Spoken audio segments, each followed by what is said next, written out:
जय श्री कृष्णा। आइए जानते हैं घर से दरिद्र को कैसे करें बाहर।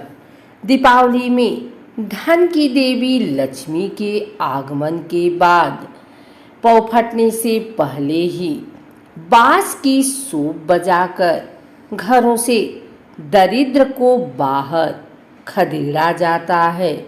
सुबह 4 बजे महिलाएं घर को दरिद्रता से दूर रखने के लिए बांस की सूप को घर के कोने कोने में बजाती हैं।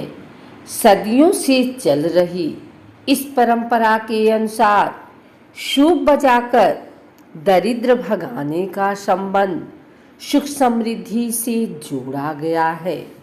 शास्त्रों में वर्णित श्लोक शेषरात्रो दरिद्रा निहिसारणम हमारी विशिष्ट परंपरा का बोध कराता है। इस परंपरा का पालन न जाने कब से लोग करते चले आ रहे हैं। दीपावली के दिन जब घर में लक्ष्मी आ जाए तो दरिद्र को घर से बाहर भगा दिया जाता है। इसके बाद ही अस्थायी रूप से लक्ष्मी का घर में वास होता है। तमाम उदाहरण ऐसे भी मिले हैं कि जिससे यह परंपरा लोगों के मन में विराट रूप से स्थापित है। भारत ऋषि और कृषि प्रधान देश है। दोनों के सामंजस्य के बिना सुख की कामना नहीं पूर्ण होती। बांस के बने सूप को बजाकर दरिद्र भगाने के पीछे कई तर्क है। शास्त्र सूप को वनस्पति मानता है। मनुष्य के जन्म से लेकर मृत्यु तक बांस का तारतम्य बना हुआ है। सूप का अर्थ समृद्धि को ग्रहण कर अशुद्धि और दरिद्रता को छांटना है। इसी मान्यता के तहत महिलाएं इस परंपरा का पालन करती हैं। ऋग्वेद में इस परंपरा का उल्लेख मिलता है। कथा के क्रम में यह बात लिखी गई है कि लक्ष्मी और दरिद्रा दोनों सगी बहनें थीं, लेकिन दोनों का एक साथ निवास नहीं होता। परंपरा विरोधी तत्वों को धारण करने वाली दोनों बहनों के विषय में कहा गया है कि एक के रहने पर दूसरी बहन का प्रवेश एक स्थान पर नहीं होता। दरिद्रा को ज्येष्ठा भी कहा जाता है।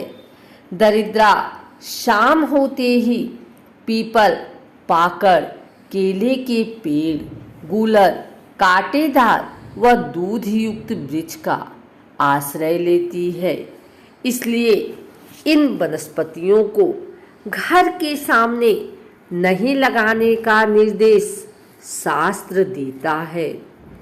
कांटेदार वृक्षों में बेल का पेड़ घर के पीछे तथा समी का वृक्ष सामने दाहिने ओर होना चाहिए।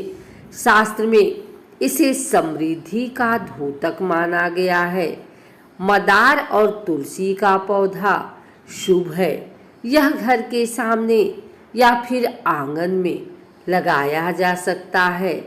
घर में इन वनस्पतियों के रहने से लक्ष्मी प्रसन्न होती हैं। दीपावली की भोर में परिवार की महिलाएं बांस के बने सूप, पंखे व अन्य सामग्रियों को लोहे के हसुआ से पीटती हुई मकान के हर कोने तक ले जाती हैं और दरिद्र भागे का उच्चारण करती रहती हैं। इसके साथ ही परिवार की दूसरी महिला तेल से दीपक जलाकर साथ चलती है। इसके बाद महिलाएं उक्त पात्र को गांव के बाहर ले जाकर निश्चित स्थान पर फेंक देती हैं। सदियों से यह परंपरा निभाने के बावजूद गरीबों की गरीबी तो दूर नहीं हुई, लेकिन अनेक घरों में यह प्रथा और तेजी से निभाई जाने लगी। वहीं जिस घर में किसी व्यक्ति को चर्म रोग होता है तो उस घर की महिलाएं सूप दौरी को आग में जला देती हैं। ऐसी मान्यता है कि ऐसा करने से चर्म रोग दूर हो जाता है। उल्लू की भी होती है पूजा।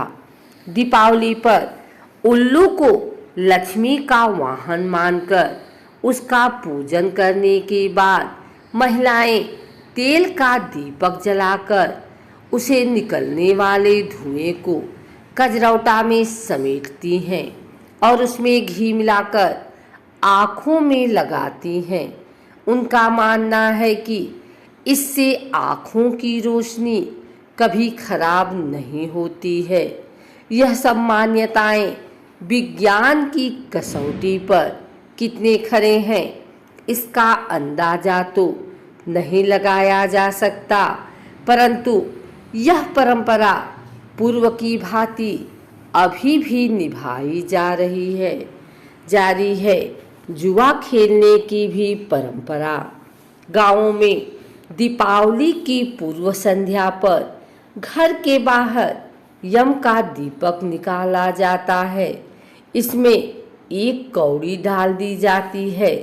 वहीं दीपावली पर जुआ खेलने की परंपरा भी बहुत पुरानी है।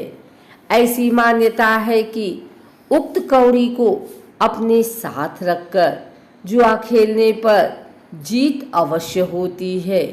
इसमें सच्चाई भले ही ना हो, परंतु लोग उसे अपने पास रखकर जुआ पर दांव लगाने से बाज नहीं आते हैं।